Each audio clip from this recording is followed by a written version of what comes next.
We have 2 minutes. I kind of like having him down there sitting behind me, like making little Steve's bird here. signals and bunny ears. Like when I roll my eyes? Yeah. Like keep an eye on that guy. Hey, good morning, Steve.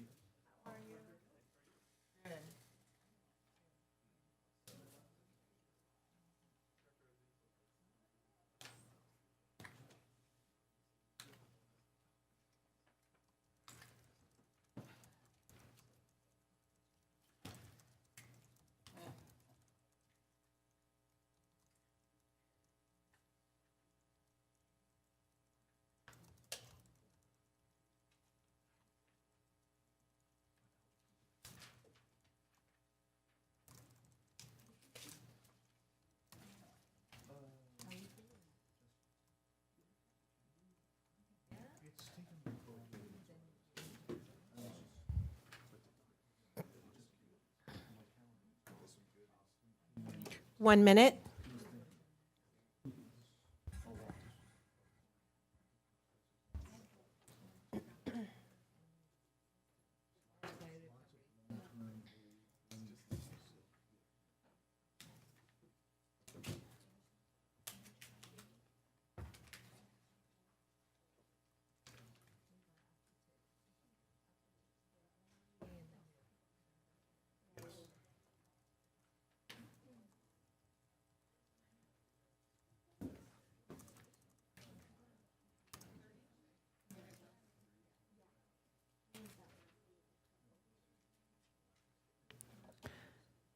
Okay, I show 9:30.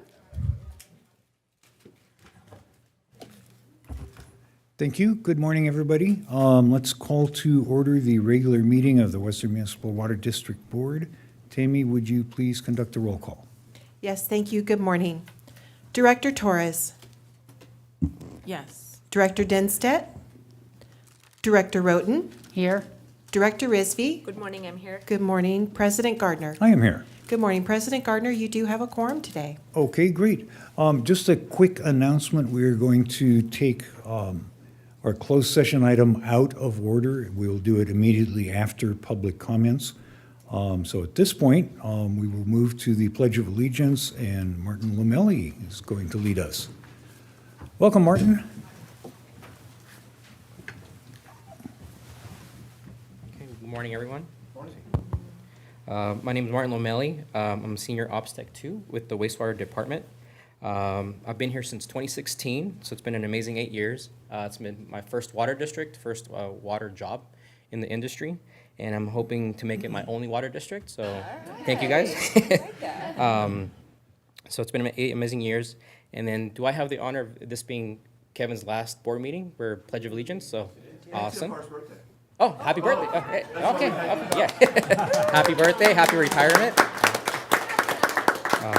I'm hoping Kevin was able to return his money gun for some award co-points before he leaves. Now that I know it doesn't really work. Right on. So thank you all. And yeah, if you guys can please join me on the Pledge of Allegiance.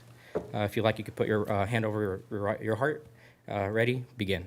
I pledge allegiance to the flag of the United States of America and to the republic for which it stands, one nation, under God, indivisible, with liberty and justice for all. Thank you. Thank you, Martin. Yep.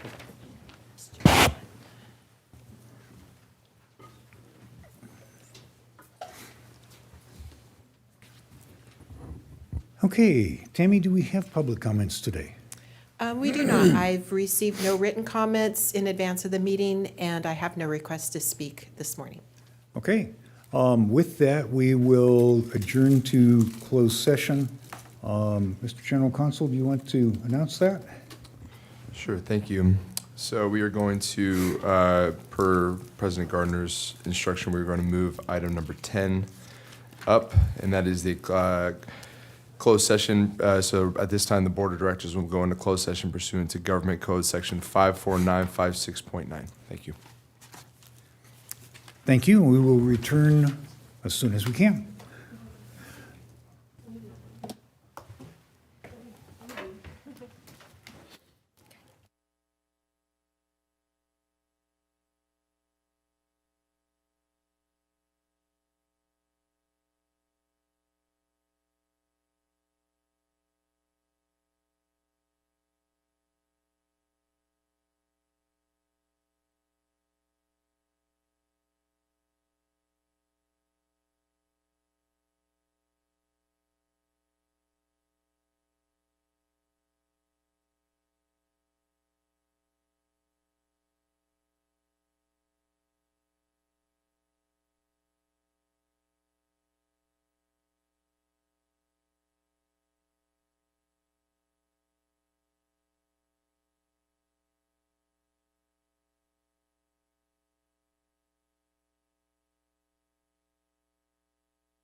You ready, Justin?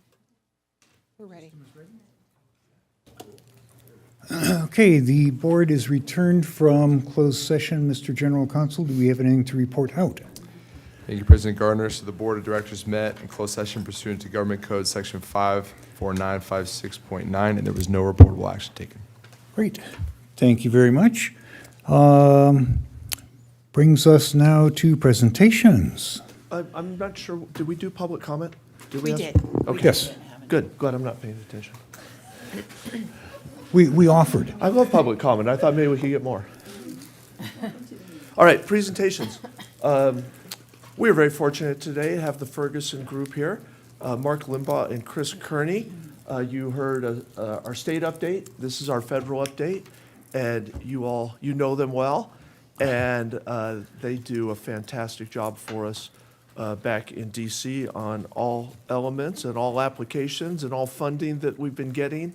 And so we asked them to come in and kind of give us a summary of the year and a lay of the land for what's coming up. Mark? Well, thank you. Thanks for and coming. Thank you very much. And does this work, I hope? Good morning, Board of Directors for Western Municipal Water District. It's nice to see all of you again.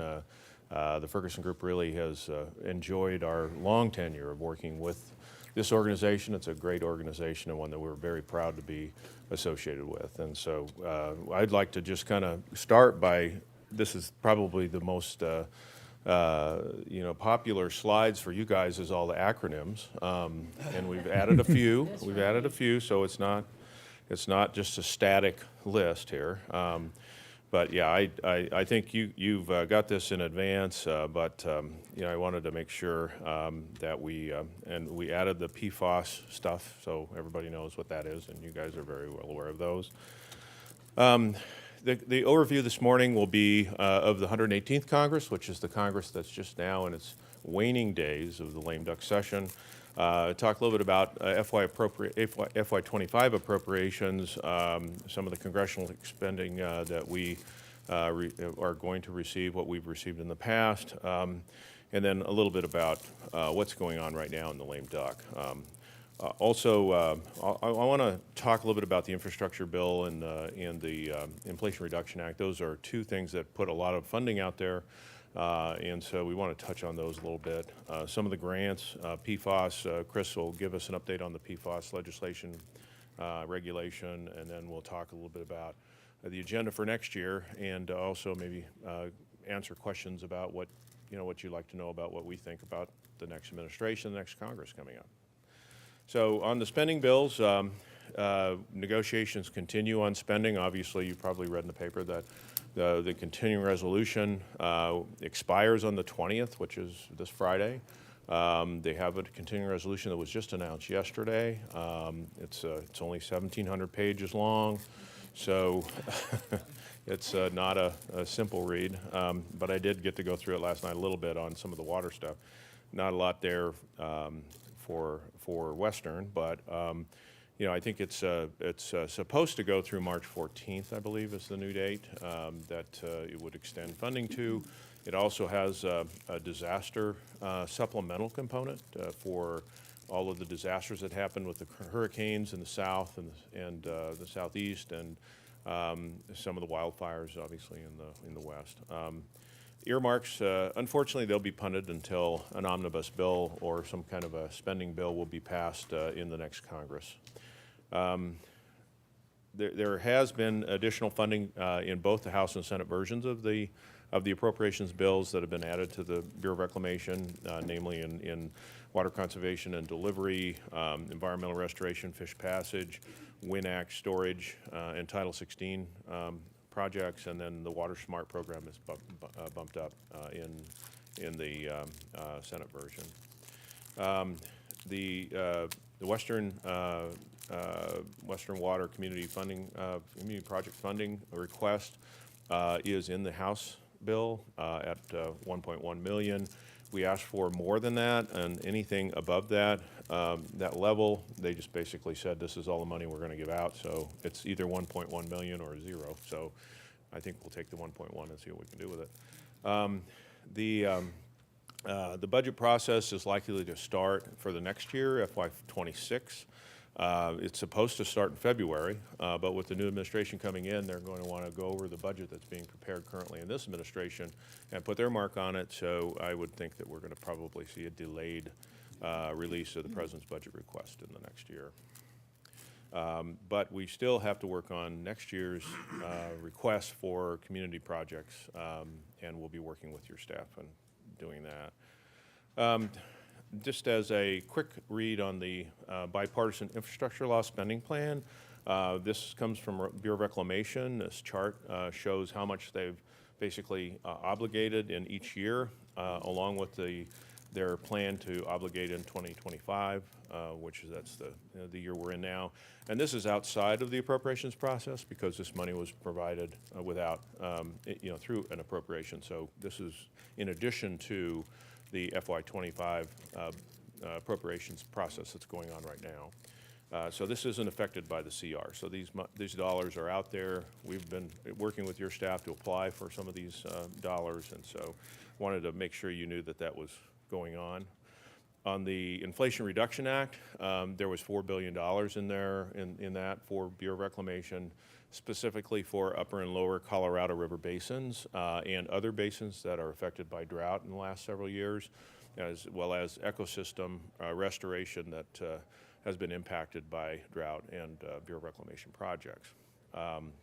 So currently, the lower Colorado system, for instance, has estimated they've saved about 1.5 million acre feet, which is why Lake Mead, I guess, is coming up. So at least that's what they're saying there, why they're coming up. But they've invested $663 million to do that. The upper Colorado Basin has similar programs in play, and it's a little bit different plumbing up there. So, and obviously you know that the upper and lower basins are not seeing eye to eye on a new operating plan that is supposed to be coming up in another year. So. Other western basins that have been impacted have been receiving some funding as well. California, Oregon, Washington State, other areas of the West where they've seen some pretty severe drought. They've gotten a little bit of this funding as well. But for the most part, the lion's share of the funding has been going to the Colorado River Basin. Your priorities this last year, I mean, the HCP, again, is one of those things that we talked about in DC. The MARB, DCIP grant implementation, we'll talk about that in a minute. Obviously, your WaterSmart grants have been successful. We talked a little bit about obviously the community project funding request that Mr. Takano put forth in the House. The California water infrastructure piece, we've talked a little bit about that in DC, as well as PFAS.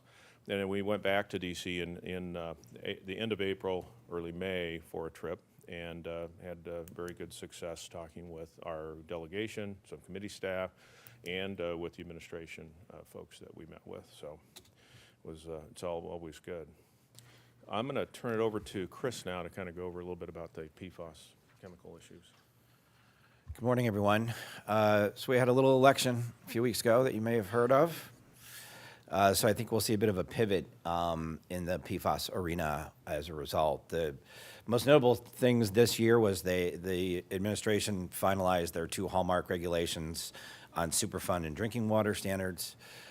They also had just begun the implementation of that. I will talk in a second about what I think is the fate of that, but those were in fact finalized. So those were signature accomplishments of the Biden-Harris administration. They also, just a couple of weeks ago, released an initiative which is really targeted at small and disadvantaged communities, public utilities, and communities to provide them with technical assistance on water testing and related activities to assist them in identifying PFAS in their drinking supply. I suspect that is something that will transcend administrations. The major things left for the Biden administration on PFAS, I think that was most notably directly affecting you all, which I think now will likely be suspended, was coming behind the Superfund designation. There's about another 6 or 7 types of PFAS that were slated to be designated under RCRA, under the Resource Conservation Recovery Act, which is sort of the kind of this junior Superfund. It requires special handling and disposal, but it doesn't carry the kind of legal penalties and ramifications that Superfund does. So the administration's plan was to have several of those contaminants identified under RCRA, setting them up to be added to the list for Superfund had there been a second term. So I think what primarily happens with that now is that activity stops. And with the new administration coming in, candidly, the level of PFAS discussion is really focused primarily, I think, on perhaps setting aside the drinking water standard and the Superfund standard, or at least modifying those. And it's an important point to make here. We often hear the president-elect often talk about how he's going to make a change on day one or with a sweep of a pen. As you all know from public service, these regulations don't simply get changed that way. So even if they want to repeal them straight up, there's a public comment process. There's a whole host of things they got to make the case for repealing it. There would be inevitably be litigation on that. The administration presumably dotted their I's and crossed their T's on the regulatory front, so there's not process arguments. So stay tuned on that. My hunch is that they modify. They may step fully away from the Superfund designation, or they may make some modifications to address the passive receiver issue that we've expressed concern about. In the Congress, there was talk when I was here last year. We were talking about an imminent draft bill being released that would really focus on PFAS-related research and such. It didn't really have a lot of teeth to it. Didn't have the passive receiver designation in it. They held a hearing in March at the Senate Environment and Public Works Committee that was focused on the case of passive receivers. It was a hearing a bipartisan hearing that was intended to make the case that passive receivers, that is, exceptions for water systems like ours, not to be held harmless from potential contamination being in the water supply.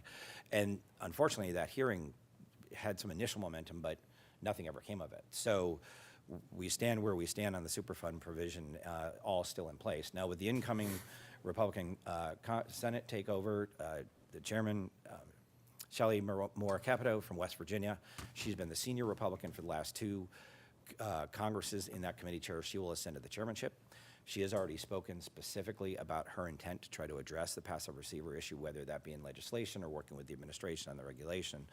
Interestingly enough, it's likely that her partner in this will be probably Sheldon Whitehouse from Rhode Island, one of the most passionate advocates for environmental causes, advocates on matters related to climate change in this. So this is a committee that is historically on things like infrastructure has been quite bipartisan, but on environmental issues has been a bit divided. We sort of anticipate that to continue to be the case. I think in terms of other actions, we may see some things, perhaps on drinking water, modifying the drinking water standard, modifying legislatively, trying to deal with the Superfund issue. It's not clear yet what all they'll do. I think at the end of the day, what you'll see, sort of in total, is you'll see the administration first try to move out on making modifications to those regulations, and then the Congress, I think at least the Environment and Public Works Committee, will move to respond to that. Even though the Republicans have a 53-47 majority, that's only a moving of 3 or 4 votes, and they're certainly sort of the center, if you will, of the Senate remains. And so it's not just a given that, oh, we're just going to go repeal those regulations and there not be some sort of dissension in the ranks. So it'll be a busy year coming up, and we'll, of course, keep you closely apprised. We'll stay well engaged with both Congress and the administration as they look to chart a new course forward on this issue.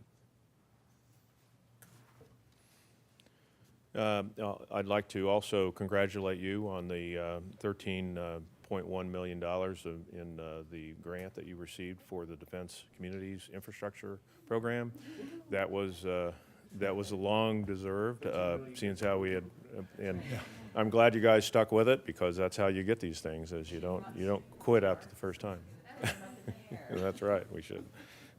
Some for you, some for you.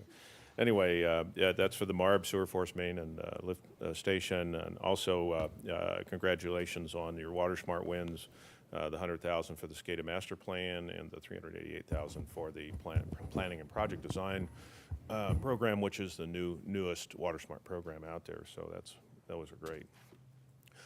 In the past, on the community funding projects that we've requested from Congress, we've been very successful.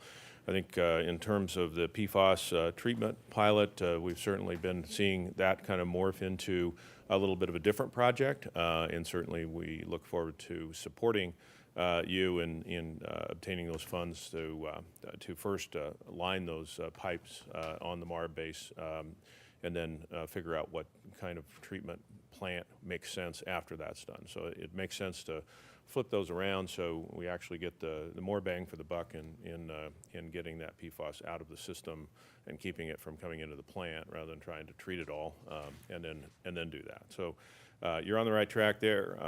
We also have significant funding, $3.9 million from Mr. Ison from FY23 still to use for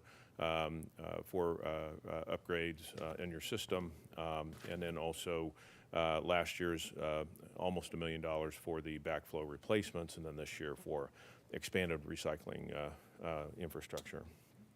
So for 2025, it looks about the same as the last year.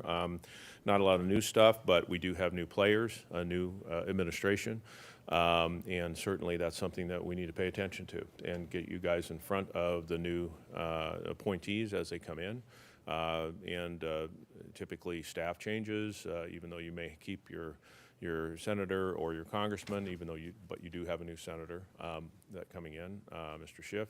But your congressman stays the same, but yet staff sometimes change, and staff is who we work with a lot. I mean, those are the guys that take the issues to the boss, and they basically say, this is what you need to do, and he says why, and then it goes from there. So anyway, we believe that a spring trip, again, would be in order to come back to DC with some of your board members and your staff to talk to these folks, and we certainly enjoy our times there with you guys. Now we can start a little bit on the election results. As you all know, we have a new president-elect.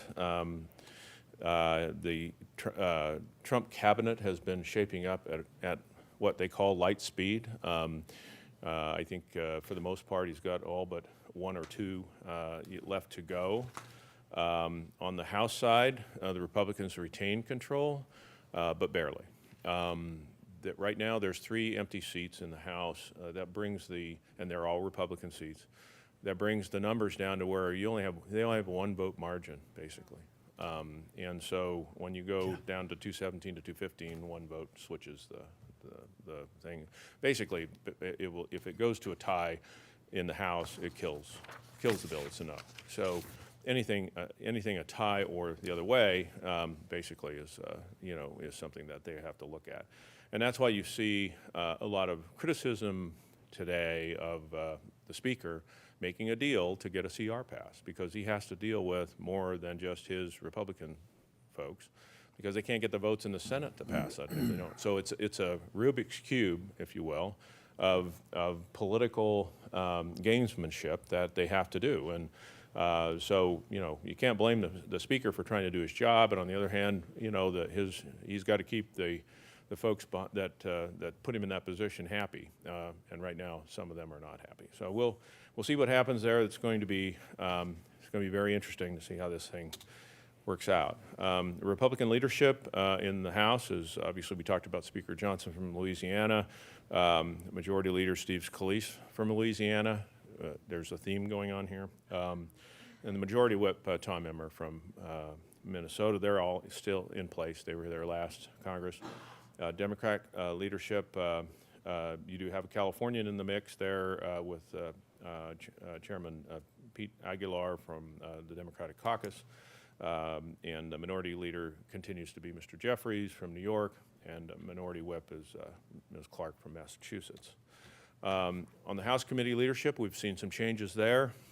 On the House Natural Resources Committee, we have a new ranking member, Mr. Huffman from California. He was challenged by Melanie Stansbury from New Mexico.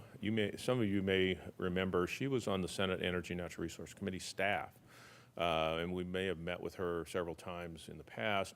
She moved back to New Mexico, was in the state legislature for a number of years, and then ran for Congress and won. This is her second term. And she gave him a run for his money, but Mr. Huffman prevailed, so he's the new ranking member.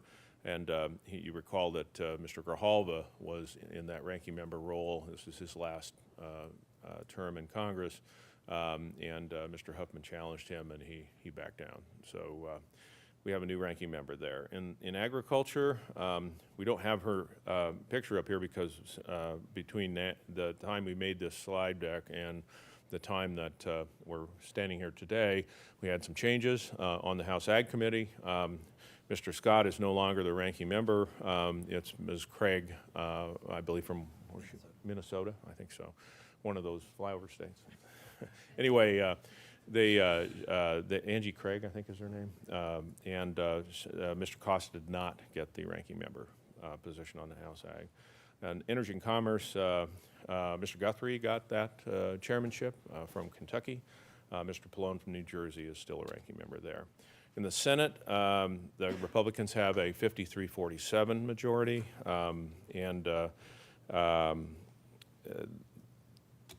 basically the new leadership there is changed a lot. Mr. Thune from South Dakota is the new majority leader. And Mr. Barrasso from Wyoming is the majority whip, so it's 1 and 2. Tom Cotton is the GOP conference chair. Shelley Moore Capito's policy committee. Mr. Langford is the conference vice, and Tim Scott is the senatorial committee. So that's the new leadership in the Senate. On the Democrat side, Mr. Schumer retains his position of minority leader, and Mr. Durbin as minority whip. We do have a new policy and communications chair, and Ms. Klokobar, and Cory Booker is the steering and outreach chair, and Ms. Gillibrand continues to be the Senate campaign director. For committee leadership, we have a new chairman of the Energy and Natural Resources Committee in the Senate, Mike Lee from Utah. Takes the place of Mr. Manchin, who's been there for a while. He's leaving the Senate. Mr. Heinrich is taking the ranking member slot. And on Environment Public Works, which is over the Corps and EPA, Ms. Capito from West Virginia is the new chair, and Mr. Whitehouse, as Chris mentioned, is the ranking member. In agriculture, Mr. Boozman remains the chair, and Ms. Klobuchar, takes the place of Debbie Stabenow, who's retiring from the Senate. So with that, we can talk a lot about what could happen, what might happen. I'd be interested in having your questions at this point, you know, we see, like I said, a lot of nominees coming in from the cabinet. We're starting to see some nominations coming in for the second chair, if you will, the deputy secretaries of these different departments. As you know, the Interior Department is the new nominee for secretary there is Governor Burgum from South Dakota. Or North Dakota. I get those mixed up. We think that there's probably going to be somebody in the deputy chair that'll understand Interior and probably been there before, like a Kate McGregor, who was the last Trump administration was the deputy secretary. She may be a top candidate for that job. Aurelia Skipwith, who was the director of Fish and Wildlife Service in Trump administration, previous Trump administration, she may be in the mix. Andrea Travnicek, who is currently Governor Burgum's director of water resources in North Dakota.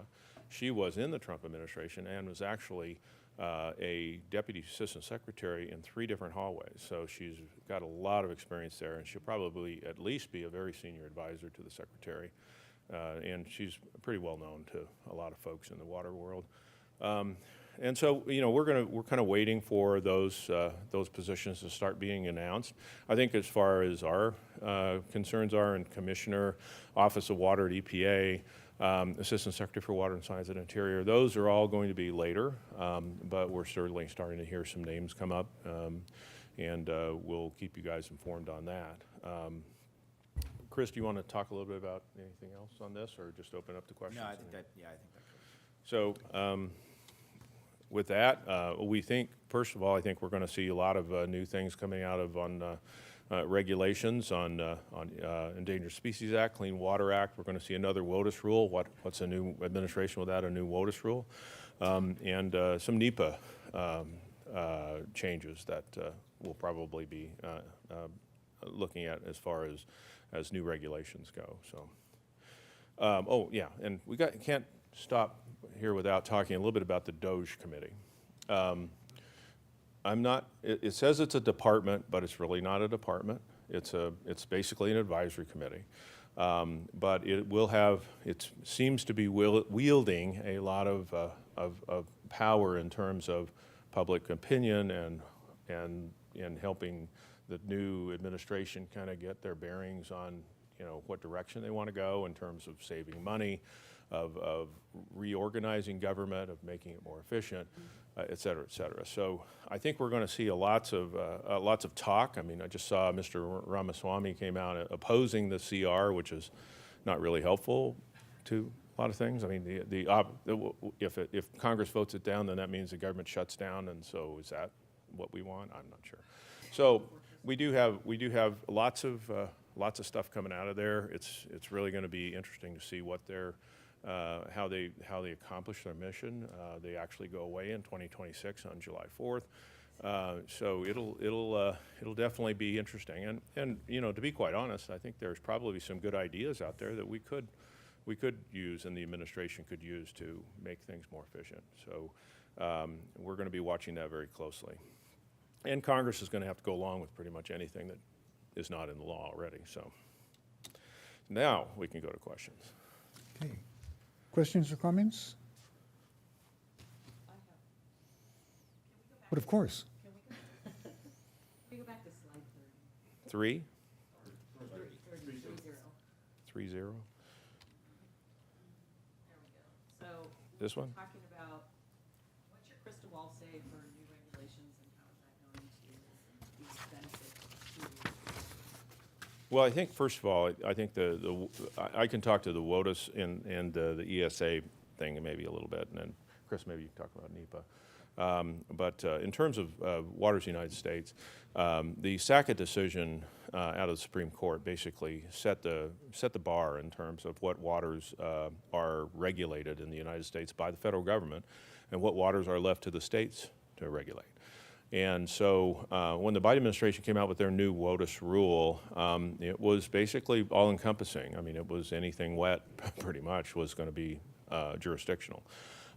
Sackett came out, and the Biden administration had to go back and change their WOTUS rule to reflect Sackett. Well, they kind of did and they kind of didn't. And so, basically what we saw there was kind of splitting hairs and doing some things that, but that's not what the Supreme Court said.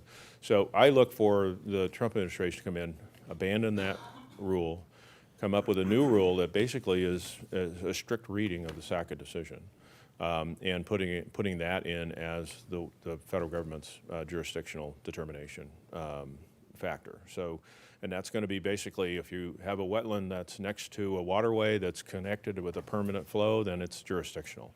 If you have a wetland out in the middle of a field that has no direct running water to a navigable water, then it's not jurisdictional. That's basically the way it's going to be read. And so anyway, we'll see what happens there. And then as far as the Endangered Species Act goes, we'll see a lot of the Biden administration, well, it's going to be a flip-flop. You're going to see, when the Biden administration came in, they undid the rules that the Trump administration had done on endangered species, and it's basically around critical habitat and listing decisions. Some of the criteria for listing. So when they came in, they undid that and they put their own rules in place. So now you'll see the Trump administration come back in. They'll undo the Biden administration's rules and put their rules back in. So really, we're going to see that come back to basically limiting critical habitat, which is really the government coming in and saying, hey, this is critical habitat. You got to get permission to do anything out here. Otherwise, you're impacting an endangered species. The problem was with the Biden rule, it says, oh, and by the way, any habitat that could have been, could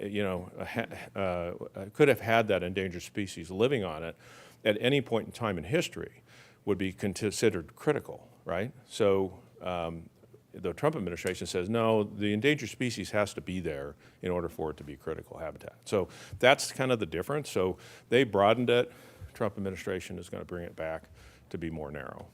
So that's kind of what the main thing on ESA. Go ahead.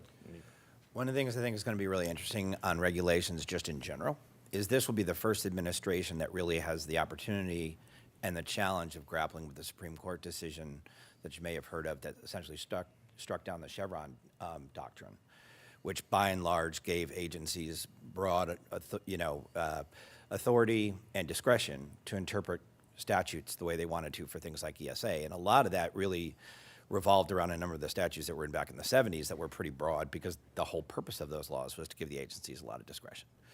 So we now are at a situation where we have new administration coming in on and taking a look at things like NEPA and ESA and so forth. And I think one of the things we'll look to is, in addition to what they're doing, as Mark just talked about on ESA, there's no question that'll be one of the first things they do. But how will they coordinate with Congress? Will they continue to go on their own as if that court case didn't happen and, potentially invite litigation from folks who are saying, Congress didn't tell you that you could make that determination on critical habitat? Will they coordinate better with the Congress, which is in Republican hands, to make sure legislative direction is given to them? So one of the first things out of the gate is going to be how does that dynamic play out? My hunch is they're going to work closely with the committees to try to get legislation at least moving through committees, if not the floor, to give them that to give them more of that cover. But specifically on NEPA reform is really essentially the linchpin for energy project permitting reform, which you probably have read some about, which may or may not have direct effect on us. And the Biden administration actually tried to do some things on, when we talk about NEPA reform, that's really essentially a buzzword for how can we make the environmental documentation process more quickly so that projects can be approved. CEQA, which you're certainly familiar with in California, often there's talk of how to coordinate CEQA and NEPA together, right? And so the Biden administration did a certain number of things on NEPA reform, but didn't go far enough. It was mostly on process, like having agencies better coordinate. Oftentimes what happens in the NEPA process is you want a permit to build a project or a pipeline or something, and there are multiple agencies that have to have a bite on that permit. And so one of the simple things that the Biden administration tried to do and the Trump administration did beforehand was just streamline that process. So the way the agencies coordinated was they were talking to each other to expedite their coordination to get NEPA processes done. So because there are stories of 10 and 14 years for water projects to get done. So I would expect the administration to try to do that, sort of that efficiency, good government sort of things. There was a lot of talk of a permit reform project legislation that kind of died here in December. Will that get picked up? We expect the Congress will do that as well. So I think there'll be action on it.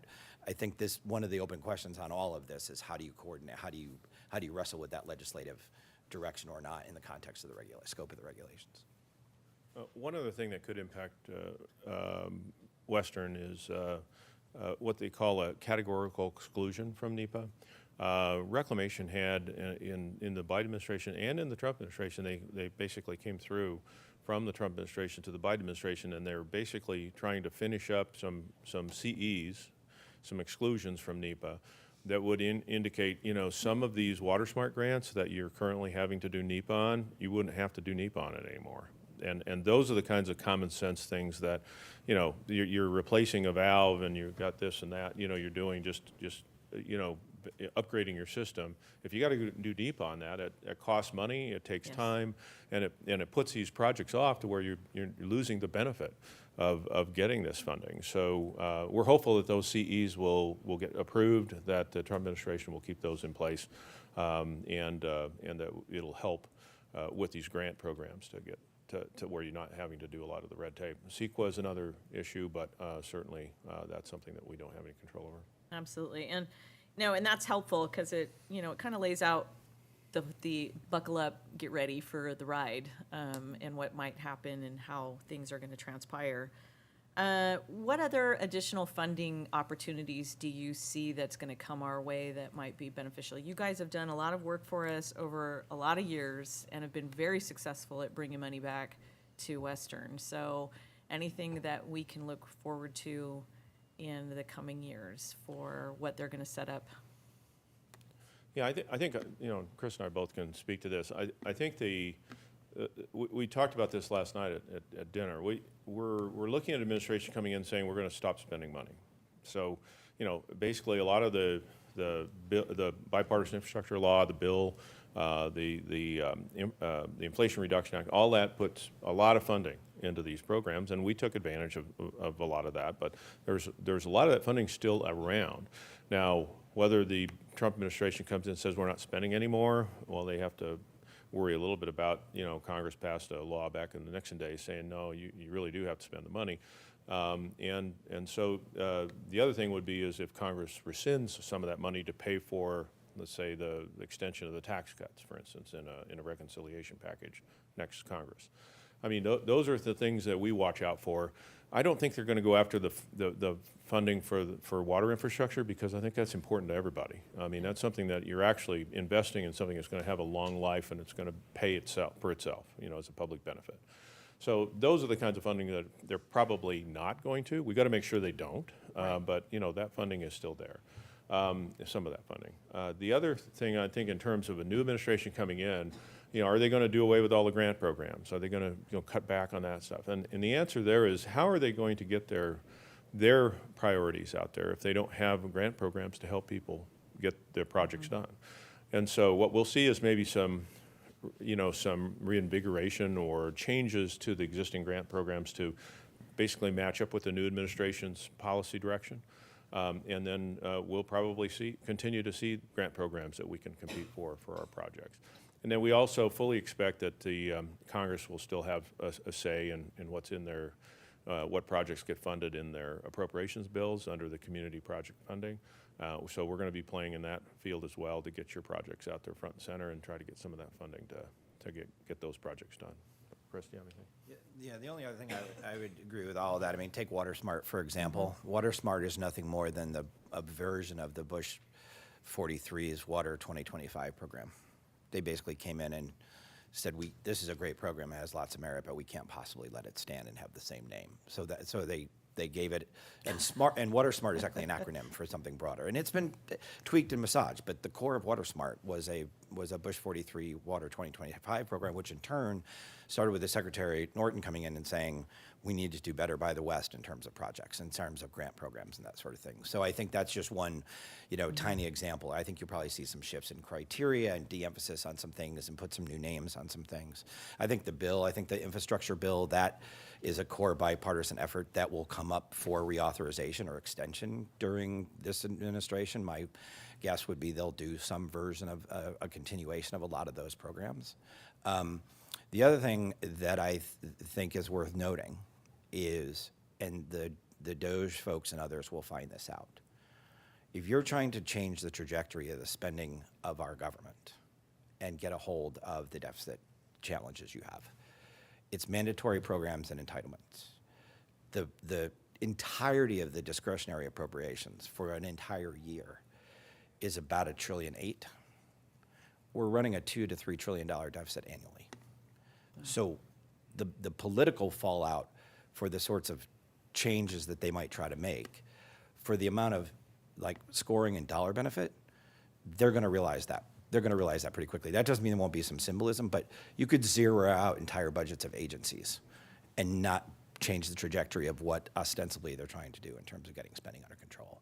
And when you see the complexity, so I think that's going to, I can tell you just briefly that members of Congress, they don't say this publicly, a lot of Republican members, they've been down this road dozens and dozens of times. Mm-hmm. The answers are right there. Everybody knows what the answers are.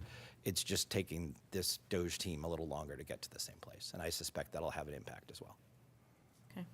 No, great information, and really appreciate you guys coming out and making the trip. I hope you enjoy our Southern California weather. And yeah, and I hope you brought shorts, because it's supposed to be like 80 degrees today. So, but thanks, gentlemen. I do appreciate all the work that you've done over the years for Western and for all of our customers, the benefits that we reap from that. So thank you. Well, it's a pleasure, and it's always, like I said in the beginning, it's an honor to be representing you in D.C. You've got a great program here, great staff, great board, and great customers, and we certainly appreciate the opportunity. Thank you. Dr. Roden, did you have a question? I do. So I guess mine would be sort of a, you'll love this, a hypothetical crystal ball question. So I'm a bit concerned because I know in California that Governor Newsom and the administration have started this campaign to Trump-proof California, whatever that is going to look like. And it concerns me in that we have been, through you all, so successful at the federal level in getting money for our projects.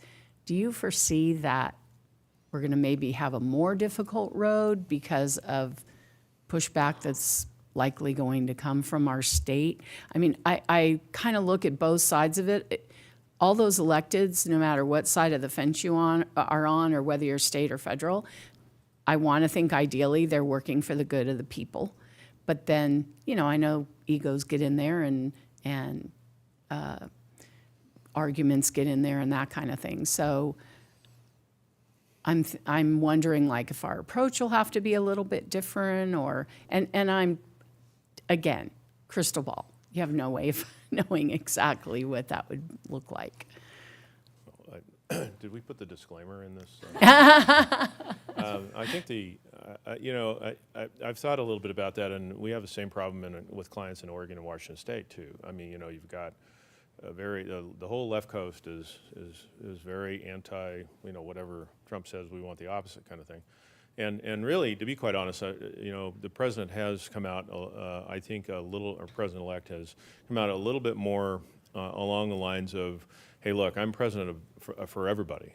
And so, yeah, you don't like my administration, that's fine, but we're not going to take it out on you if you don't. I mean, the point is that he's representing everybody. Now, you know, a lot of the higher profile stuff that you're talking about that could be impacted are going to be things like immigration, social programs, those kinds of things. But when it comes to water infrastructure, I think there's I think we're pretty close. We're going to see a lot more closer viewpoints between the Newsom and Trump administrations on water infrastructure and specifically.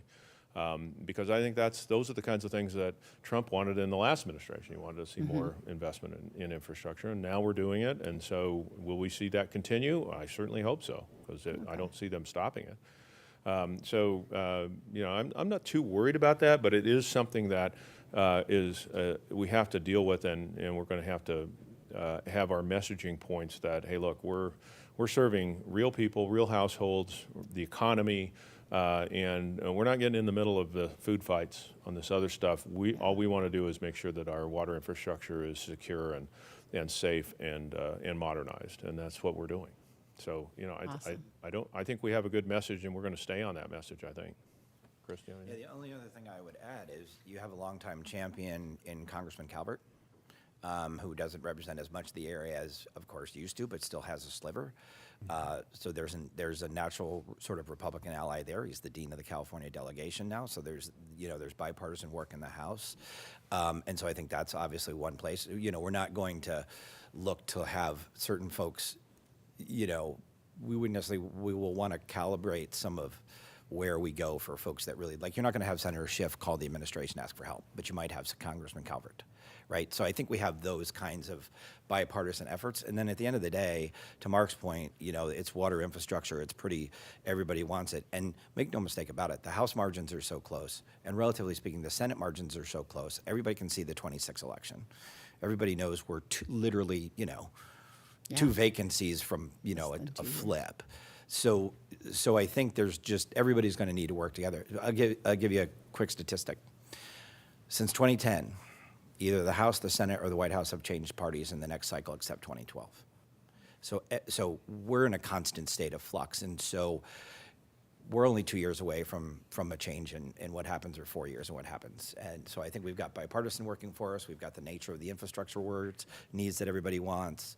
You're going to need bipartisan support, and old school trading may come back the way it was. So, yeah, if this were a deep red majority, you know, with flaming legislative leadership folks that were picking up that Trump mantle, which you're not seeing, I think that's a different dynamic. But I think we're going to be pretty collaborative for a lot of reasons as well.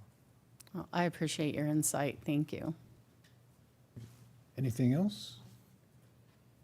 Great presentation as always. Thank you very much. Thank you. Thanks, Appreciate guys. it. Appreciate it. Thank you.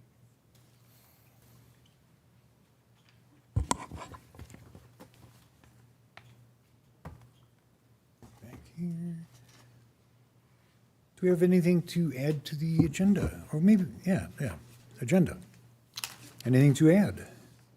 I don't, but we could do the consent calendar. We could. Let's do the Up to consent calendar. Up to the president. Let's do the Whatever you'd like to consent do. calendar.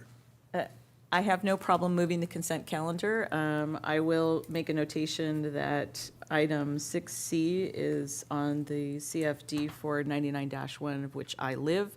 However, I don't believe that we're doing anything other than a receive and file. Is that correct, council? That is my understanding. Okay. Kevin, do you have anything more to add on 6C? There's just a report. Yeah, no, this is just a required annual report that we have prepared by our administrator for the CFDs, and it's a legal requirement to present it, so it is a receive and file. All That right, is correct. great, thanks. And there's no problem in my voting in it, seeing how I live in 99-1. No, all good. Thank you. I'll go ahead and move consent. Second. We have a motion and a second. Any discussion? Tammy, any public comment? No public comment. Okay, when you're ready, if you do a roll call vote, please. Director Torres? Yes. Director Dinstead? Aye. Director Roten? Yes. Director Rizvi? President Gardner? Aye, Thank you. The motion carries 5-0. great. And now we won't add anything to the agenda. Now, we won't add anything to the agenda. Two action items. The first is to consider approving the 2025 Southern California Air Show sponsorship request. All right, thank you. I wasn't able to go to the communications committee, but Sarah was there. Sarah could do an update on this. Thank you, Sarah. Good morning. Staff is requesting that the Board of Directors approve sponsorship for the 2025 Southern California Air Show, which is hosted by the March Airfield Foundation in the amount of $10,000. This item, as mentioned, has been through our Community and Government Affairs Committee, which was in support of this staff recommendation. Any sponsorship request of $10,000 or greater does require approval from our Board of Directors per our sponsorship program guidelines, which is why we're here in front of you today. A little bit of background, our March Airfield Foundation is a nonprofit organization that exclusively helps the support of this program by hosting the air show to enhance the quality of life of military personnel and their families. It should be known that all military air shows, no matter the branch, do require local community support to raise these critical needed funds to have the air show. As mentioned, the foundation did request a $10,000 sponsorship from Western Water, which will include logo placement on our event website, poster and program, mentions of Western Water over the public address system, parking passes, tickets to the event, and in particular, an educational booth located on the flight line. The event is expected to draw more than 300 to 400,000 spectators, so we'll have ample opportunity to connect with our community and our region through this sponsorship. And it should be further reinforced that as a Western Water customer, the March Air Reserve Base does play an important role not only in our national defense and homeland security, but in particular our regional economy right here in Riverside County. It is the third oldest Air Force base in America and delivers $800 million in economic impact for our region, and recently added 12 brand new state-of-the-art KC-47 tankers, which represents an additional $3 billion investment to the region. Western Water has been a proud sponsorship of this air show for the last 5 biennial cycles. They host the event every other year. And by sponsoring this, we will receive several benefits beyond the tangible items I mentioned, but in particular, community engagement and visibility among our regional partners, educational outreach opportunities about our services and programs, alignment with our own community values, and additional community partnership opportunities. So based on these benefits and the sponsorship program goals, this request does meet the eligibility requirements outlined in our sponsorship guidelines. And we did have Jamil Dowda, president of the March Airfield Museum, present at the last committee meeting to speak on the item. So with that, staff respectfully requests approval of this item and is available to answer any questions that you might have. Does anyone have questions? No, but move to approve. Tammy, any public comment? No public comment. Okay, then a roll call vote, please, when the system is ready for it. Director Torres? Yes. Director Dinstead? Aye. Director Roten? Yes. Director Rizvi? Aye. President Gardner? Aye. Thank you. The motion carries 5-0. Okay, thank you very much. Our next item is to consider approving combining certain retail water service area operating and designated reserve funds effective July 1, 2025. Mr. Mascaro says he's going to do it. I really just wanted to try out this new podium. I understand it adjusts for height, which I personally appreciate. Yeah, it's not plugged in yet, right? So we need to buy some batteries. It is now?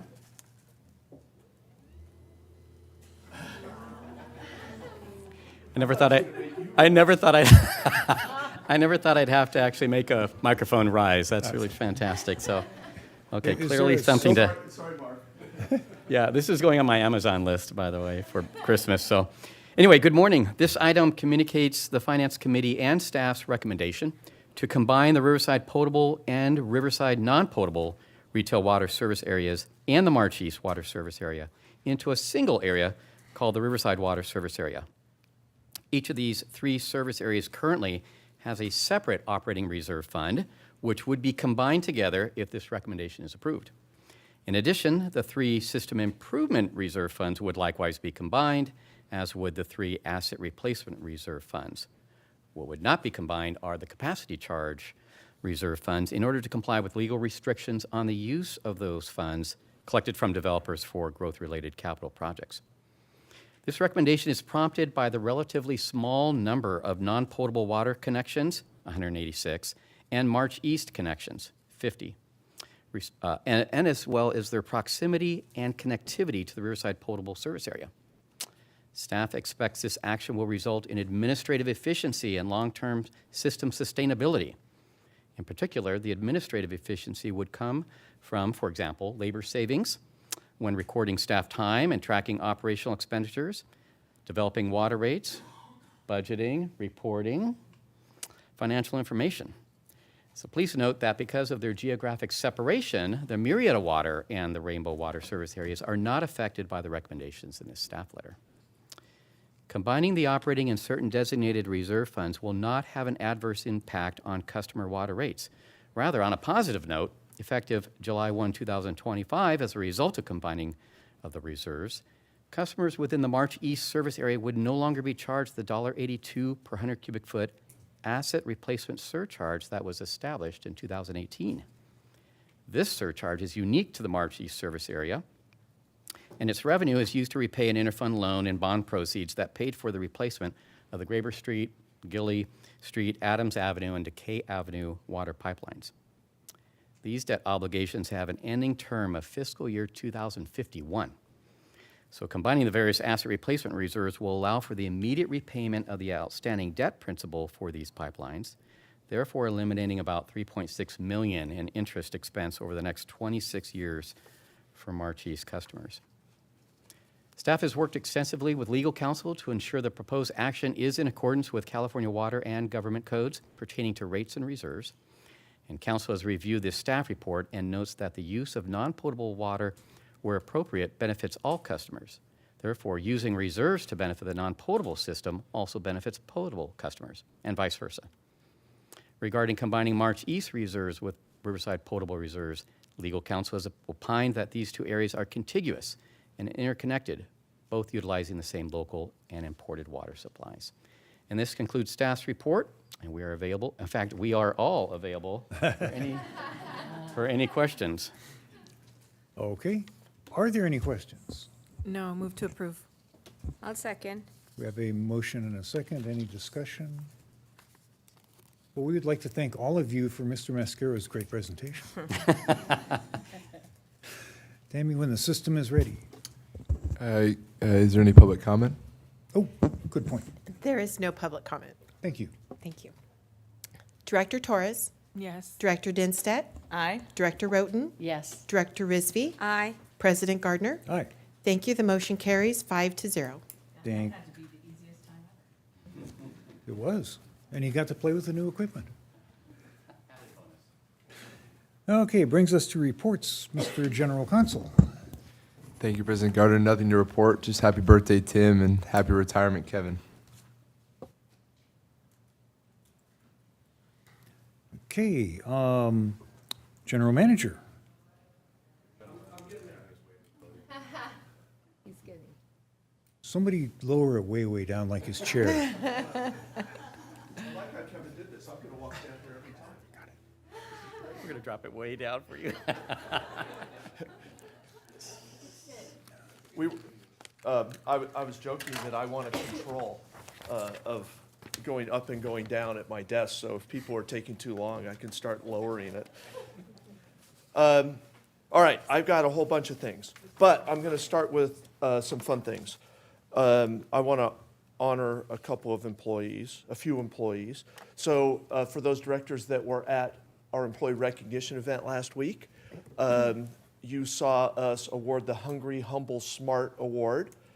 And so you may recall that we started the Hungry, Humble, Smart Award last year, and we had 2 recipients that received it last year. We have 2 new recipients that received it this year, but this year, when we developed our challenge coins, we decided that that was a really good use of a challenge coin.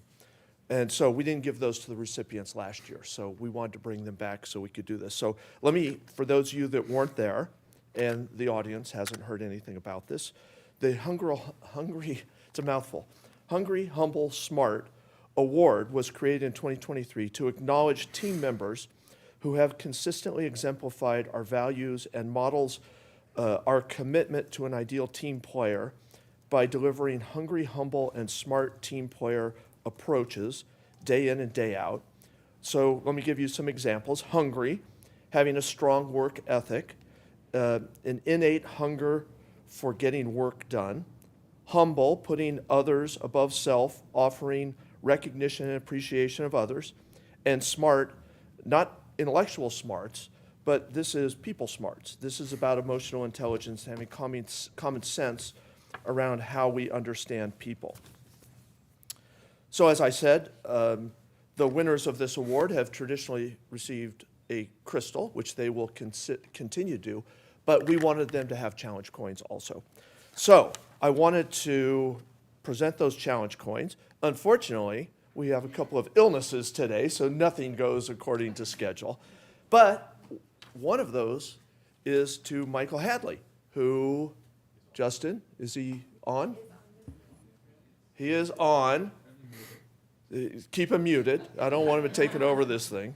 But last year, Michael was awarded Hungry, Humble, Smart, and let me give just a couple of highlights. Michael works hard and values the role of building positive working relationships across organizations, offices, and key leaders and staff, including Western's board of directors. Michael continually strives to add value for Western, creating new programs, testifying at numerous hearings, painstakingly tracking major issues that impact our business. So I would like to congratulate Michael. I'll give him a high five on the screen to the camera. Thank you, Michael. Here's your challenge coin. Our second recipient from last year, Albert Maguillon. Hey. Come on up, Albert.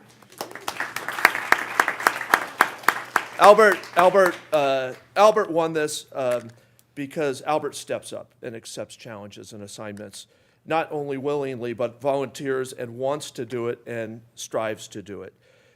Always willing to help and pitch in when his team has been shorthanded. Even on his days off, Albert is always here, middle of the night, whatever it takes. Albert is one we always are able to count on. He's a champion of the team, putting the team's needs before his own, praising their efforts. He is truly an ideal team player. Albert, thank you very much. Wait.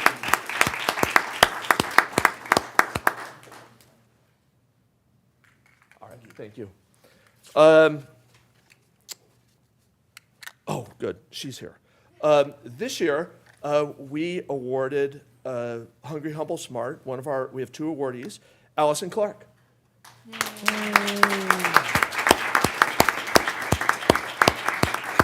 Allison works here in this office. It may surprise you that she does have a distribution operator's license, a D2 license, so we may use that someday. But for anyone counting on it. But Allison takes on all sorts of finance projects, for us. And she is the true driver of data and analytics and understanding what we do in these complex programs that we take on. They are not easy. Allison works in the background, supporting others, leading teams, never seeking attention, but always taking personal ownership.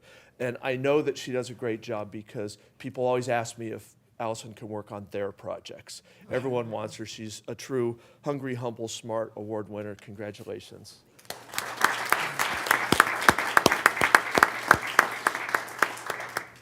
Thank you. Congratulations. Unfortunately, our other award winner, Chris Otchin, is sick also today, so we will get him his award, but I just want to say something briefly about Chris. As a humble leader, he consistently redirects praise to his team, values the perspectives of others, fostering a culture of respect and collaboration. His resourcefulness and hunger for improvement are evident, earning a Bachelor of Science in Data Analytics in 2024 and his promotion to Operations Supervisor for Automation and Electrical Services. Great example of Hungry, Humble, Smart, and I'll make sure I get him his award. So, okay, so that's Hungry, Humble, Smart.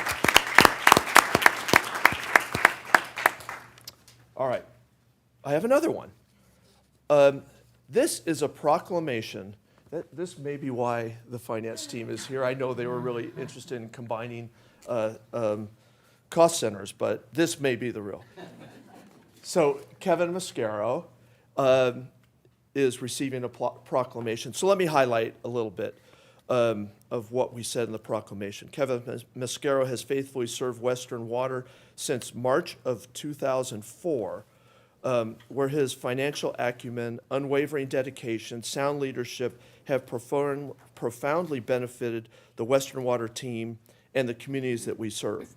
Whereas Kevin has served Western Water as controller, director of finance, and assistant general manager, chief financial officer for more than 20 years of combined service. Whereas Kevin has continued each day of his distinguished career in service of the mission of Western to provide water supply and wastewater and water resource management to the public in a safe, reliable, environmentally sensitive, and financially responsible manner. I think you play more of a role in that part of it, with specific consideration of his fiscal responsibilities. Whereas Kevin exemplifies Western Water values, especially financial responsibility and value, public trust, accountability, transparency, employee empowerment, and innovation. And whereas Kevin Mascaro has, through the years of his tenure, provided outstanding leadership, support, and guidance of the board of directors and his teammates around Western Water. Whereas Kevin is truly an ideal team player because of his hunger for accuracy, humility and service of others, and his approachability rise above all other positive character traits. And whereas Western Water appreciates Kevin Mascaro's dedication to the water and wastewater industry, where he has stood and has indeed left a legacy of accountability and trust. Now, therefore, be it resolved on his 18th day of December, 2024, that Western Water Board of Directors hereby recognizes Kevin Mascaro's superior service to Western Water, the customers it serves, and the larger water and wastewater industry. Kevin. Congratulations.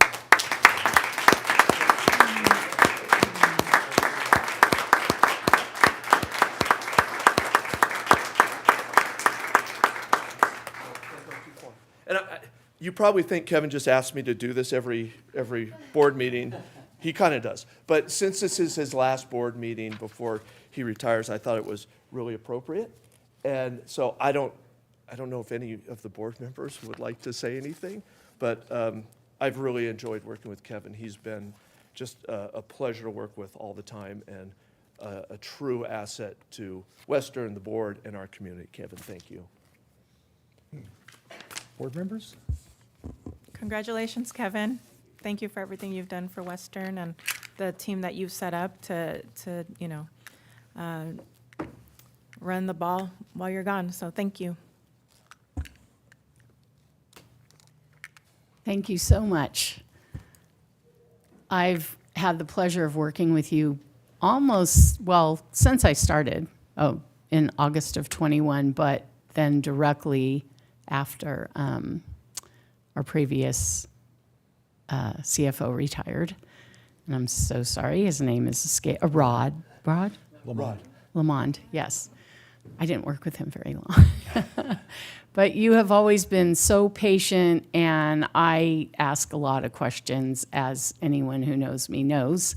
And you were always just so patient to answer those. And if I still didn't get it, then you would add a few things to it until I felt like I understood whatever the concept was. So I have to tell you, I was trying to get an email out to you for the committee meeting that we had earlier this week, and I didn't get a chance to do it. So Rick, you're going to be getting one of my list of questions. And those questions are, as I've said in the past, they're not because I'm challenging what has been said. It's because I want to understand what has been said, so that if I'm asked and if I need to present on something or whatever, then I have that knowledge that I'm comfortable with. So you have just always made that such a pleasure, and you are going to be very missed. Your sense of humor is incredible, and it's hard to put into words. And I'm so happy for you, and I know you're leaving us in good hands, but you will definitely be missed. So we do hope to see you around. You've said that you weren't, completely going to abandon us, so I hope we can hold you to that. Yes, wonderful, wonderful. So have a great next season of your life. It'll be awesome. Director Denstedt. Okay.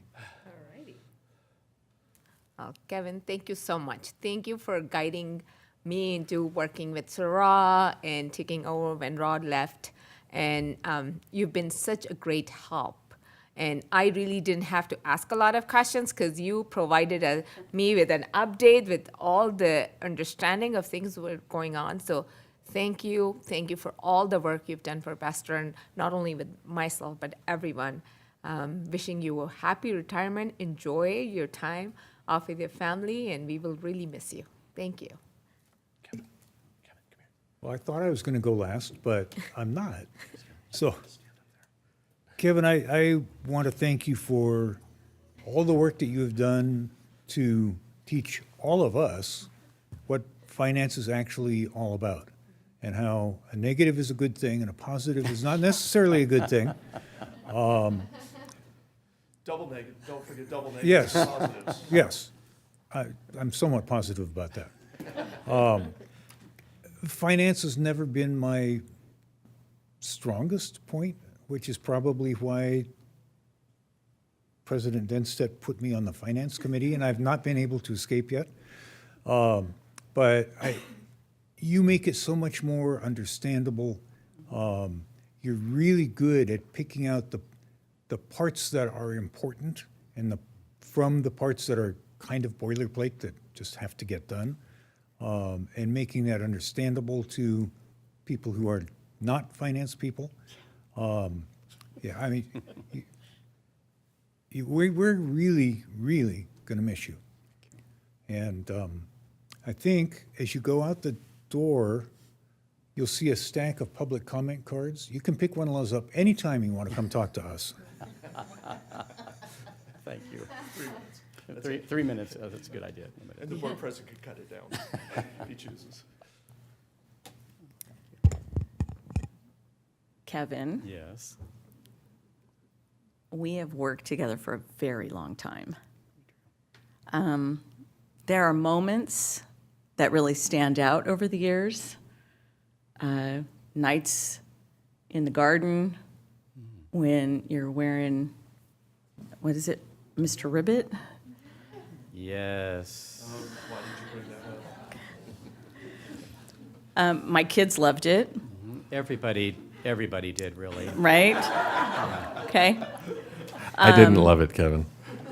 The historical moment of Kevin walking out when we had a summer employee event out at Ops with a dunk tank in an old-fashioned styled bathing suit that went all the way down to his ankles, wearing a rubber ducky floaty as he got into the dunk tank. I drown easily. So I pull from a lot of moments and a lot of time. I remember the day that you found out my children called you Mr. Bean.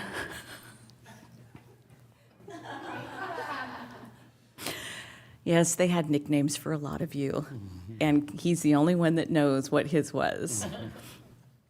And then there was one of the most difficult moments in my life.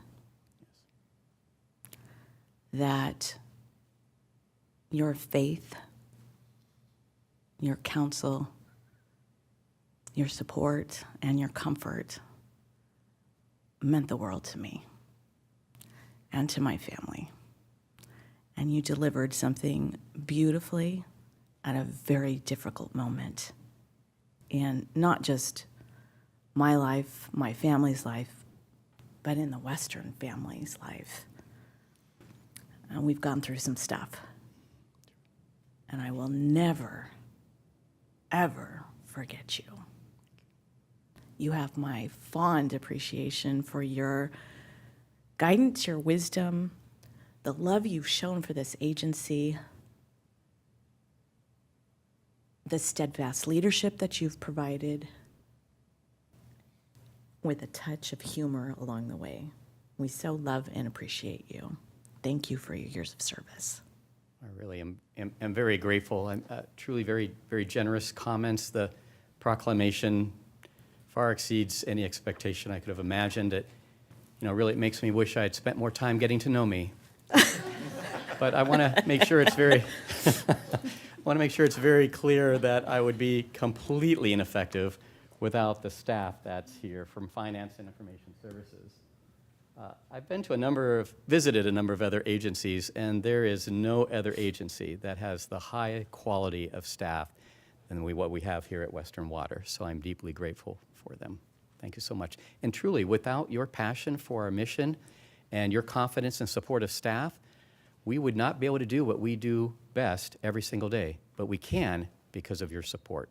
And so I've been very, very, very grateful. This has truly been the absolute best place I've ever worked. Thank you. Wonderful.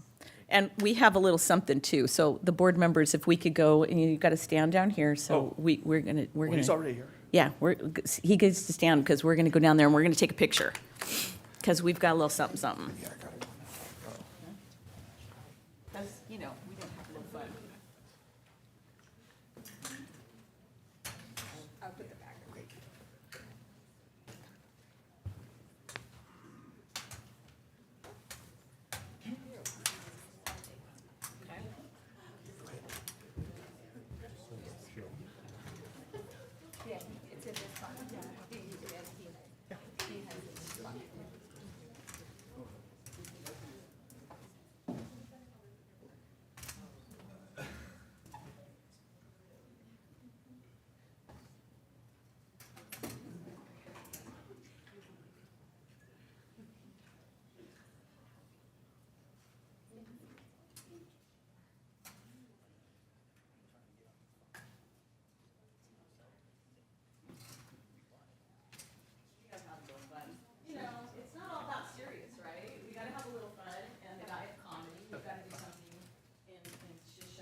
I'll be doing it for him. I know how this works.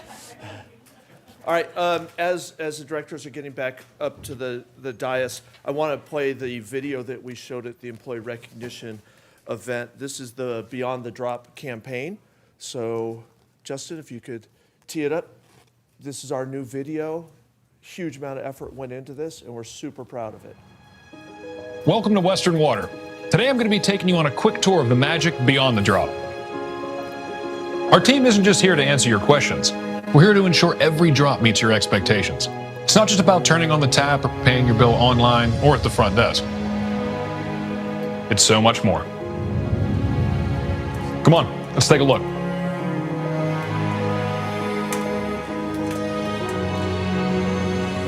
Water is something we all depend on. But did you know that some of the water that reaches your home has traveled hundreds of miles to get there? It's quite a journey. And your water bill? That's what makes it all possible.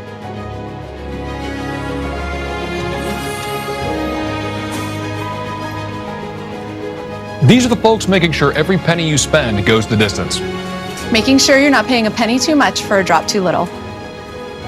Next up, the core of our operations. Your bill isn't just about paying for water. It's about the miles of pipelines, the treatment facilities, and the people working around the clock to deliver that water to you.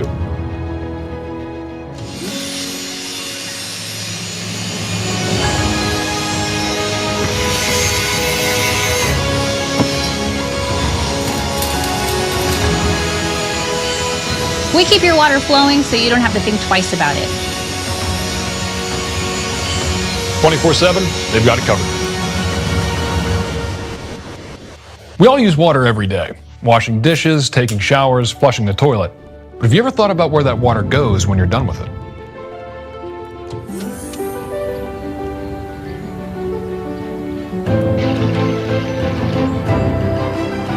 Out of sight, out of mind, right? But trust us, we're on it. True heroes in the shadows. Think getting water to your home is simple? It takes more than just turning on a tap. Let me show you how big the job really is. From replacing miles of pipelines to handling emergency repairs, the work never stops. And yeah, sometimes things can get a little messy.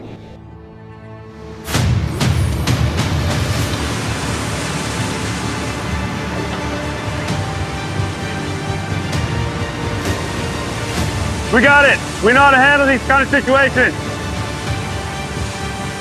Yeah, let's give them some space. Whew. They handle the pressure, literally.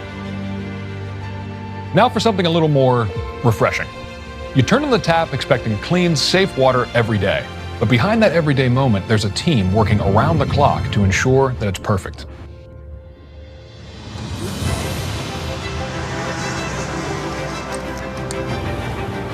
Each drop is tested and perfected, so you get nothing but the best.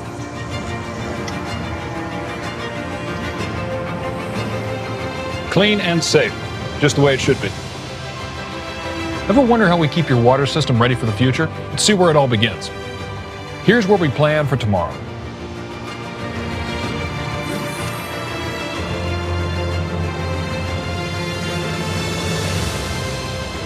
We're always looking ahead, planning the next project to keep your water system running for years to come.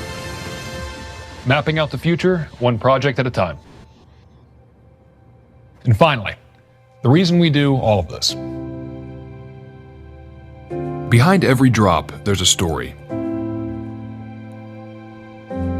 A family meal. A childhood memory.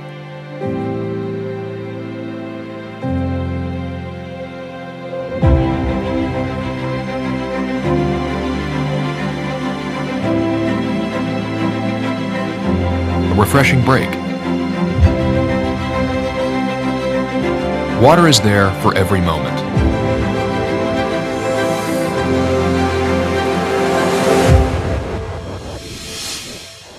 From our team to your tap.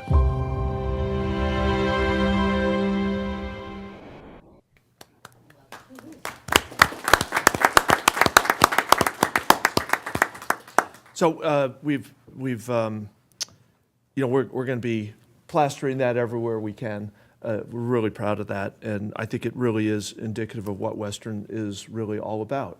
And that's a long culmination of working on strategic plan and strategic objectives and figuring out how to communicate with the public and show them that there is a lot behind the scenes that happens to getting a drop of water to your tap. So really proud of that, and we're looking forward to using that.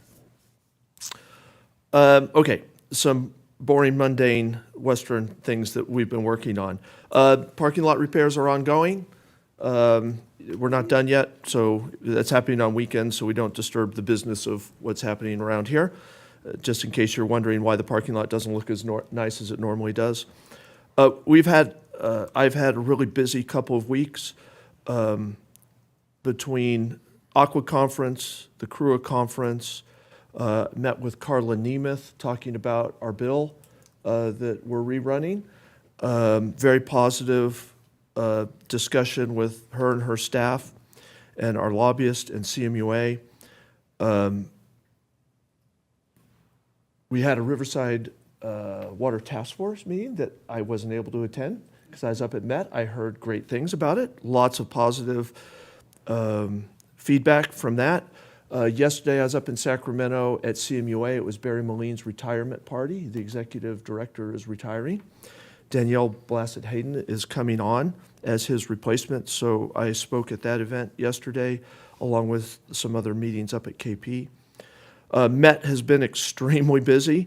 Recall the One Water Committee on December 9th and the board on December 10th. Delta Conveyance went. The board approved that, 98% approval. So that was one person voted on the Met board against it.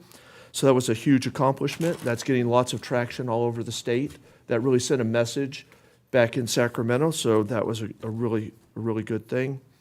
I continue to work with the Camp for Water Task Force at Met, the Strategic Roundtable at Met with the GMs, and then last Friday I was up there all day working on the business model refinements. So very busy up there. Wanted to give you a little update on the reverse cyclic program, which we took an action on. We were the first agency to take an action on that. So you authorized applying for 13,500 acre feet of water. It turned out that lots of people thought that was a good idea too. So the Met board had authorized 100,000 acre feet of water in the program. The request that came out of the member agencies was 214,000. So we'll see what happens with Met. I don't suspect they're going above the 100,000. So now the challenge is, how do you share 200,000 in 100,000? 200,000 requests. First come, first serve. Our argument exactly. Which board took the first action? And we actually already have we've already signed the agreements with Metropolitan. So we're on this. So we'll see what the spread of the water is, but it's looking good, and I think we did the right thing getting in early, and hopefully the Met staff will come up with a methodology that rewards that. So we're looking forward to that. So with that, those are my updates. Okay, thank you very much. Oh, and happy holidays. Enjoy your holidays. Directors' reports and requests. SOMPA met yesterday. They had a clean audit, which is, of course, what you always want. And they approved a salary increase for the executive director. Anybody who was following that, there were a couple of glitches in the calculations, which we got sorted out during the course of the meeting. And we're doing some bookkeeping changing, so we won't see those kinds of things in the future.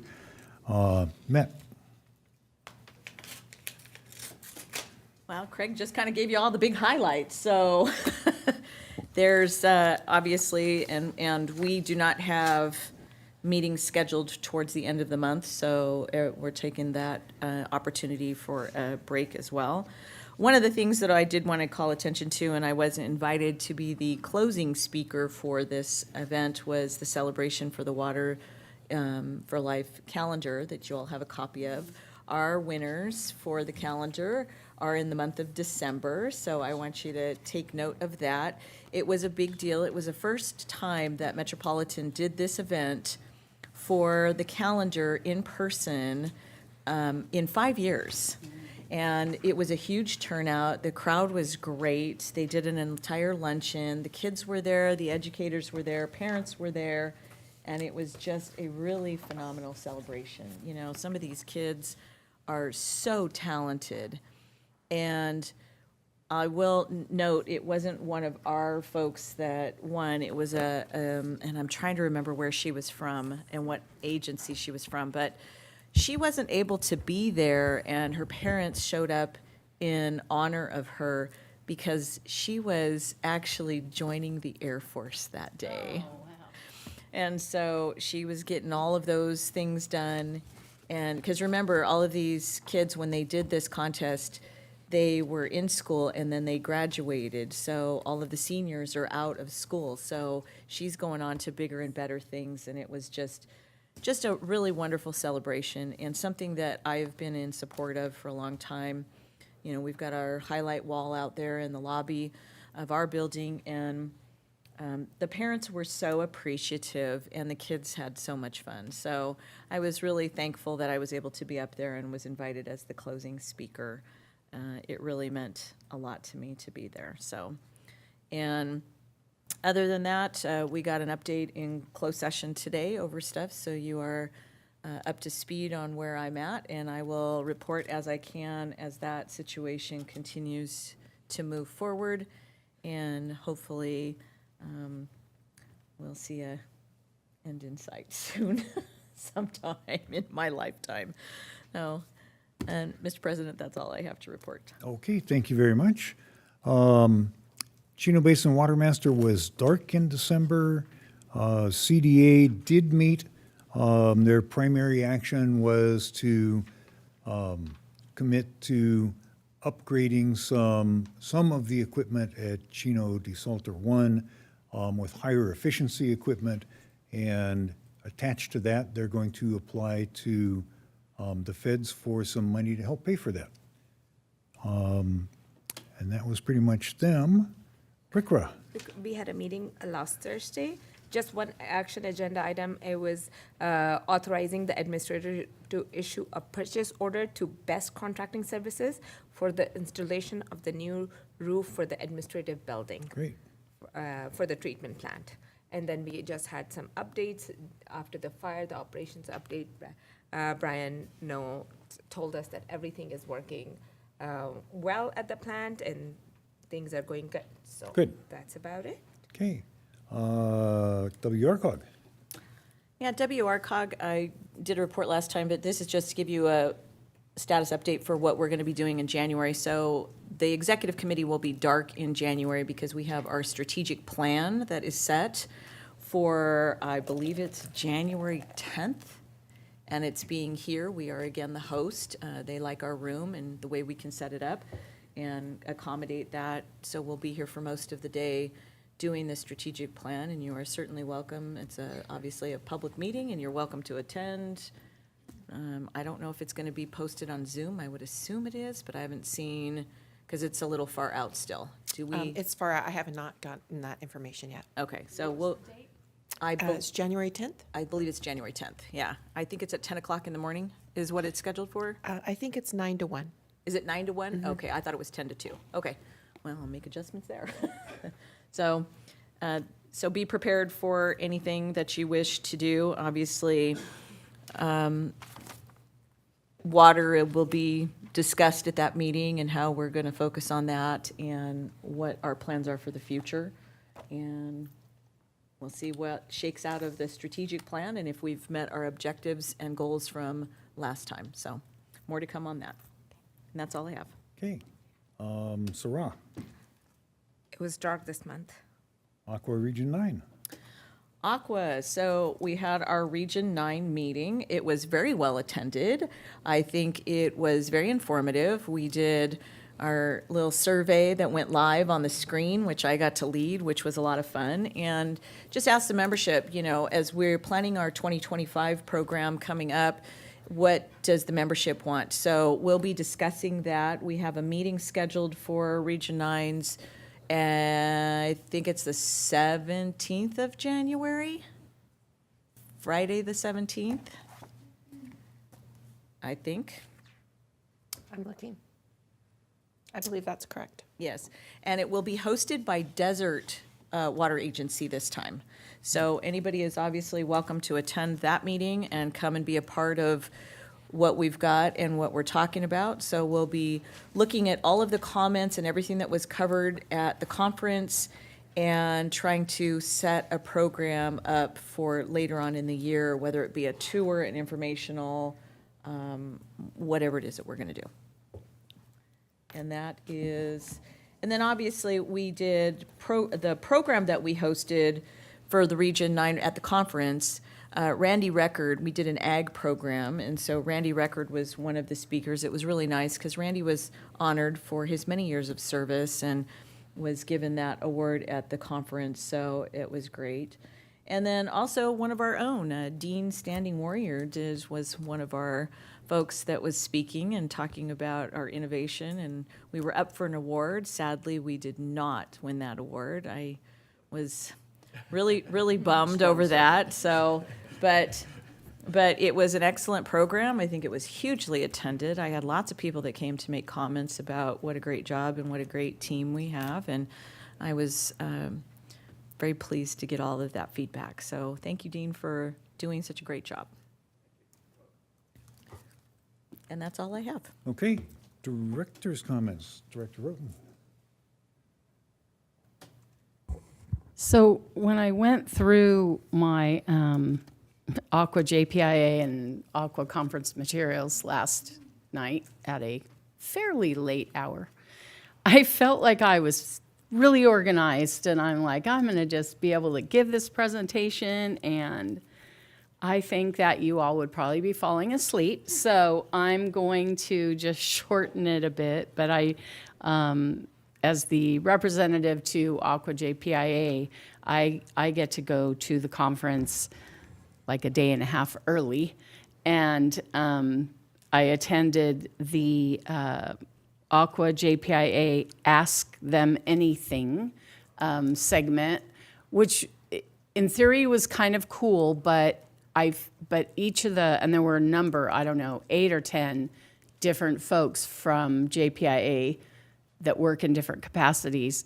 They each gave like I don't know, maybe 5-minute presentation. So by the time they went through all of those, I guess I thought it was going to be a little more interactive. It was somewhat, but the idea behind it I thought was really good. And I went to the luncheon and then attended the board of directors meeting, which is quite lengthy. They go through a lot of different like annual reports. But one thing I definitely wanted to share from that was, let me find my page. Western, I turned right away to where the awards were. And let me make sure I have it here. I thought it started on page 48. I've been to all my little corners here. Yes. Okay. So Western was recognized. Oh, that's the voting. Oh, and the voting was really interesting. They, the method that they used this time was great, but they were voting on a bylaw change, and someone from the audience asked a couple questions and started suggesting things, and all of a sudden it was going a whole different direction. And so someone made a substitute motion and it didn't get seconded, and so they went back to the original and went ahead and passed it. But Leadership Essentials for the Water Industry Program graduates. Our James Chatwin, Safety Officer, was a graduate of that program. Congratulations to him. And then they had the Employee Benefits Program Wellness Grant Award winners, Western Municipal Water District. And But wait, there's more. Let's see. Oh, the President's Special Recognition Award recipients and anyone that had the asterisk by their name were recognized in all three categories, which we were, liability, property, and workers' compensation. So we were listed on all of those. Let me see here. I don't want to miss anything. What was this one? Oh, no, that was workers' comp. I think that was it for JPIA. And then on the second day, they had a segment on Cyber Chronicles Lessons Learned from the Front Lines about cybersecurity. So my plan is to go back through my notes because there were usually one or two things from most of the workshops that I attended that I thought, oh, I need to ask about that, or are we doing this, or that kind of thing. So my intent is to go back and pull those things out. That day also, the lunch that we had was kind of fun, and they did a live recording of Aqua JPIA 5, which is their podcast, which I had forgotten that they even do. And I said, well, what does the 5 mean? And it's 5 questions. They always ask 5 questions during the podcast. So that was pretty much JPIA. And then on Tuesday, so JPIA and Aqua kind of meld a bit on Tuesday because the committee meetings for Aqua are mostly held that day. So I was able to attend the Ag Committee meeting and also the Water Management Committee meeting, both for Aqua.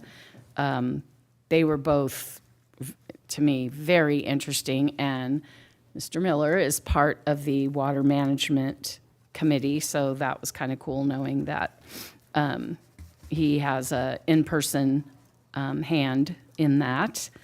And then just a couple more things. For the regular Aqua,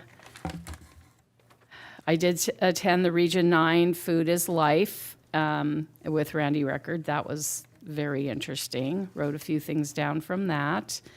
I also, okay, I think that was still that one. I attended the session where Grace presented about the Northwell outreach campaign. And then also went to the Region 9 meeting, and I attended the innovation session where we were up. That was the one that you did, Dean, right? Yeah. It's so funny when I write my notes; they make such perfect sense to me, and then I go back and go, "What did I mean by that?" That I always like to attend that session, because there's usually 3 or 4 different presentations that are all innovative and all different. They were completely different from each other, but very interesting. So JCSD presented on their heli hydrant. Lance Eckert from San Gorgonio Pass presented on their GAP funding option program. More to come on that. Not today. And Dean presented on the Northwell manganese treatment. And there was one more, Sonny Miller from Rancho Water. And his was about, I'm sorry, I didn't get every detail, but automation on a bunch of their wells, which was going to save a bunch of staff time, which was very cool. Yes, thank you. And I did notice that there. Yeah, we were well represented in Riverside County. Inland Empire, because San Gorgonio, that's San Bernardino, isn't it? Oh, San Gorgonio passes Riverside County? Yeah. Oh, They have a little bit, a tiny sliver in San Bernardino County. okay. All right. And then I attended how water conservation pencils out or doesn't. But I, you know how they say sometimes best for last? So went to the very last session, and of course it's the end of the conference. A lot of people leave early. They have to catch planes, just different things. and which I thought was sad because this is where the awards were given and stuff. And they were having a keynote speaker, and I heard she was a bit of a motivational, kind of a speaker. And I thought, oh gosh, this is the end of a long few days. And she was amazing. And I wish that actually she had been at a different time because people missed out on her. And her name was Deborah Fine. She has a book, which I've ordered but I haven't received yet, The Fine Art of Small Talk. She was so engaging. There was no way you could not pay attention to her. So, so I can't stress enough that these Aqua conferences and the JPIA conference part are so valuable to me, I guess, because I still consider myself new in water. I haven't been doing this for years and years, and I learn things every time, and I meet people every time, and I can imagine some people think, well, twice a year, and it's like, yeah, twice a year. They're just, I think they're so valuable. And I was very excited to see the general manager from Rubidoux Community Services District was there for one of the days. And I had, I think it was whatever day, I had brunch or lunch or whatever it was with him. And he probably thought I was weird because I was like, I am so excited that you're here. Because I had been hoping that they might be able to become a member of Aqua without me interfering. I didn't want to get in the middle of something I shouldn't be. But I tried to be as encouraging as I could. And apparently he had been one other time for a day as well. So they're thinking about it, and we'll see what comes of it. But I just, like I say, know what a benefit it is for me as a director that it could help anyone, that had a director role. So, and of course, JCSC is there. They go every year. But so I think that's probably more than enough that you wanted to hear about Aqua. And so my other comments are happy birthday to Tim. Happy retirement to Kevin. He's back over here. Officially re-welcoming to Rick. Yeah, looking forward to working with you. And Merry Christmas, Happy Holidays. And I always love to say at this time of year, see you next year. Okay, Director Denstedt. Well, gosh, who could follow that? You could just go ditto. Yeah. Ditto. I'm sorry you're out of time. Right? Went to all those. I mean, seriously. So, no, I mean, my only thing is happy holidays to everyone. Go home, enjoy your families, enjoy your time that you spend, do what makes you happy, and come back refreshed and ready to go because 2025 is going to be amazing. And I absolutely believe that. So that is all I have. Director Risby. Well, I attended Aqua as well, but Laura has covered it beautifully for all of us. So thank you, Laura. You're welcome. Yeah. I know when you're writing notes, I'm like, oh, she's going to take care of it. I'm like, okay, I'm just listening. So thank you. Thank you. On the other note, happy holidays, to everyone. Thank you to staff for the whole year you take care of us for everything. So I just want to wish you guys a happy holiday and happy holidays. Enjoy your time with your family, and happy holidays to you. Happy birthday, Tim. And we will miss you, Kevin. Happy retirement. Alrighty. Thank you. Thank you. Just a couple of things from me. Some of it's a bit repetitive. Happy birthday. Happy retirement. We did have a couple of other significant retirements in the area. Supervisor Kevin Jeffries has had his last meeting. Oh, he's already Yeah. done? Okay. And so we'll have a new supervisor. Jose Medina is taking over that district. And then some of you will know Bruce Whitaker. He was a council member in the city of Fullerton for many, many, many years. He was Orange County Water District's representative to SAPA, where he served, again, numerous terms. He was mayor, mayor pro tem, and council member in Fullerton. He was chair, vice chair, secretary, treasurer at SAPA numerous times, and a good guy, and we will miss them both. I want to apologize to all of our employees that I missed the employee recognition event. I had intended to try to be there. I got a new hip the day before. I thought I was going to be able to go. I was wrong. I mean, this one beat me down. So thank all the employees for everything you do. We as an organization just don't function without you. And that's top to bottom. And you know, happy holidays to everybody, whatever you celebrate. My house, it's Christmas. Hopefully it will be New Year's. And we will see you all next year. Thank you very much.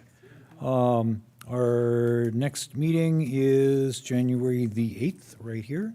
And we'll see you then. Thanks very much. We're adjourned. Tammy knows about that. Happy holidays. Enjoy a cup of cocoa. 2 cups, actually. That's Yes. worth 2 cups of cocoa. Just add hot water or hot milk. Milk sounds hot. Right? Warm milk with nice, it's delicious. That's what we do at my house is milk.